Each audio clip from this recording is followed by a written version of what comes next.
Hey there, welcome back to High Infidelity, the best channel for cheating stories. Like and subscribe to channel for more spicy stories. Now, let's get into today's story video. Wife had a ONS, got herpes, in walking away. I'm submitting my story now since I've been a lurker on here for a year and a half and have read many other people's stories. I was hoping for some form of enlightenment or clarity that would assist me in my predicament. There are some tragic stories on here, but there are also some gems. I hope you can take anything away from my narrative or that it may provide you with some clarity on your path through whatever you're going through. My wife, 34F, departed for a brief business trip on a Thursday at the end of July in 2018 and flew home Saturday morning. That evening, my wife and I, 32M, went to my stepfather's birthday dinner, and nothing appeared out of the ordinary. We conducted our usual Sunday routine of grocery shopping, errands, and getting ready for the work week. When the work week began the following Monday, everything seemed normal, and we texted as usual throughout the day. But on my way home from work, she texted me, "I believe I have a yeast infection and I'm going to get it checked out." I remarked, "Oh, it stinks," and made a joke. "Hopefully it's not an STD, haha." She replied with a lol, and that was the end of it.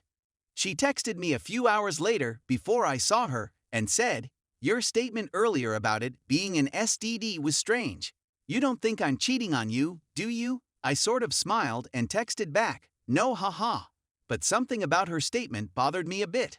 I went back to what I was doing without thinking anything of it. In retrospect, this was red flag number 1. After 2 days, she said that it had become worse and that she was returning. I thought to myself, man, I feel awful for her since I know she's experienced something similar to this before, but never this severe. She returned home from the doctor for the second time, saying she now had thrush and a bad yeast infection.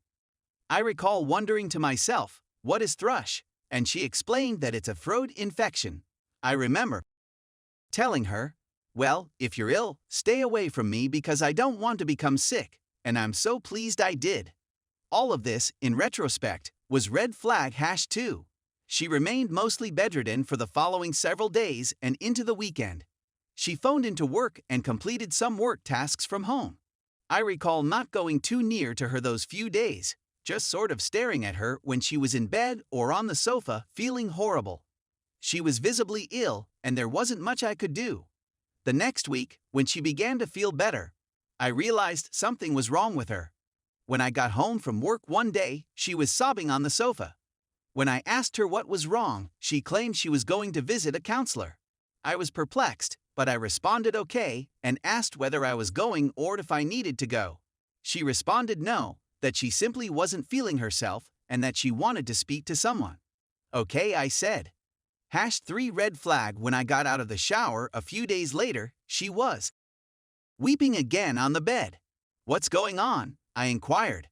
"Is this the best it gets?" she asked. "Is this what we're looking for? Is this what you're looking for? Is this what I'm looking for? Is there anything more to life but this?" I recall being taken aback since it took me a second to realize what she was asking. I didn't sure what to say, so I asked her, "What do you mean?" She just said, "Never mind," and I'm not sure what occurred after that. Then, on August 14, 2018, around 9 p.m., as we are getting ready to go to bed, she begins weeping again. When I ask her, "What's the matter?" she bursts into tears. "I know something has been happening on these past few weeks, and whatever it is, I just want you to know I love you, and whatever it is, we will work through it," I assured her. "I can't tell you," she replied. "If I tell you, you will not want to work things out." It was at that point that I began to feel butterflies/adrenaline, or whatever you want to call it, strike my stomach, and I said, "Please tell me." Then she dropped the bombshell, I had a one-night stand. It was at that point that all the red lights, all the tiny things that had happened in the preceding weeks, suddenly came together, like a giant. Here's the deal. When she finished her duties for the day, she headed to a pub for a drink before returning to her hotel. She sent me a photo of the beer she was sipping, and I texted her the nightly "love you goodnight." She met a man with the same name as mine at the pub while she was there. She ended up chatting to him all night and drinking a couple more drinks before leaving the pub around 2 a.m. They returned to his residence, where she sucked his, and they had intercourse without a condom. When I inquired whether he cumed in her, she replied no, and that he pulled out and did it on her stomach, but I'm not sure. He had herpes and ended up spreading it to her, and the yeast infection and thrush in her throat were the result of the herpes breakout. When she informed me what had occurred, I was completely crushed, horrified, surprised, and in disbelief. I was very screwed up for a few months after D-Day, so much so that I had to go on medicines for a bit to get back on track. I knew something was wrong with me since I felt like absolute all the time, and it turned out I had a blood pressure of 149/127. It's no surprise I was miserable. We had a terrific marriage, in my opinion. Everyone's favorite pair was us. My father even referred to us as Ken and Barty. I'm just trying to provide some perspective since we weren't dysfunctional or had any severe and evident marital issues, but I think what transpired demonstrates otherwise. When I informed some of my close friends and relatives, they all looked at me with wide eyes and said, "Are you serious?" It came as a complete surprise to me and everyone who knew us. She's been seeing a therapist for the last several months, and she's been delving into everything that occurred. The whys. Question myself, do I want to dwell in resentment, anger, and you're thinking why all of the time? Or do I want to confront my anxiety of the great shift, knowing that it will pass? Our present property has been in her name for 2 years, but she would be unable to make the mortgage payment without my assistance. She is aware of it and is terrified. The person she had an affair with isn't going to relocate here, since he has his own home and now knows she's a cheat. I have to tell myself to behave as if everything is okay or back to normal. How can she believe I'm totally okay with what she did? I inquired whether she would leave me if the tables were turned, and she responded absolutely. So on a positive note, I get to go away unscathed. She'll be upset when I go, but she created her bed, so she should sleep in it.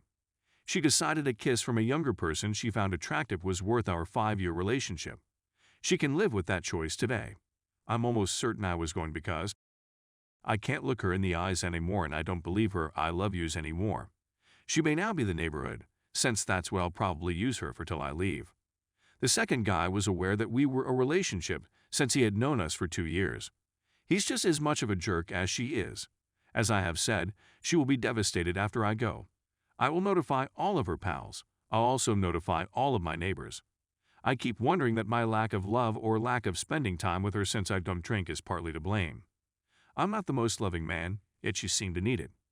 Even if the situation could be traced back to me, I don't believe her going behind my back was acceptable. She was clearly looking for attention that she thought she didn't get from me.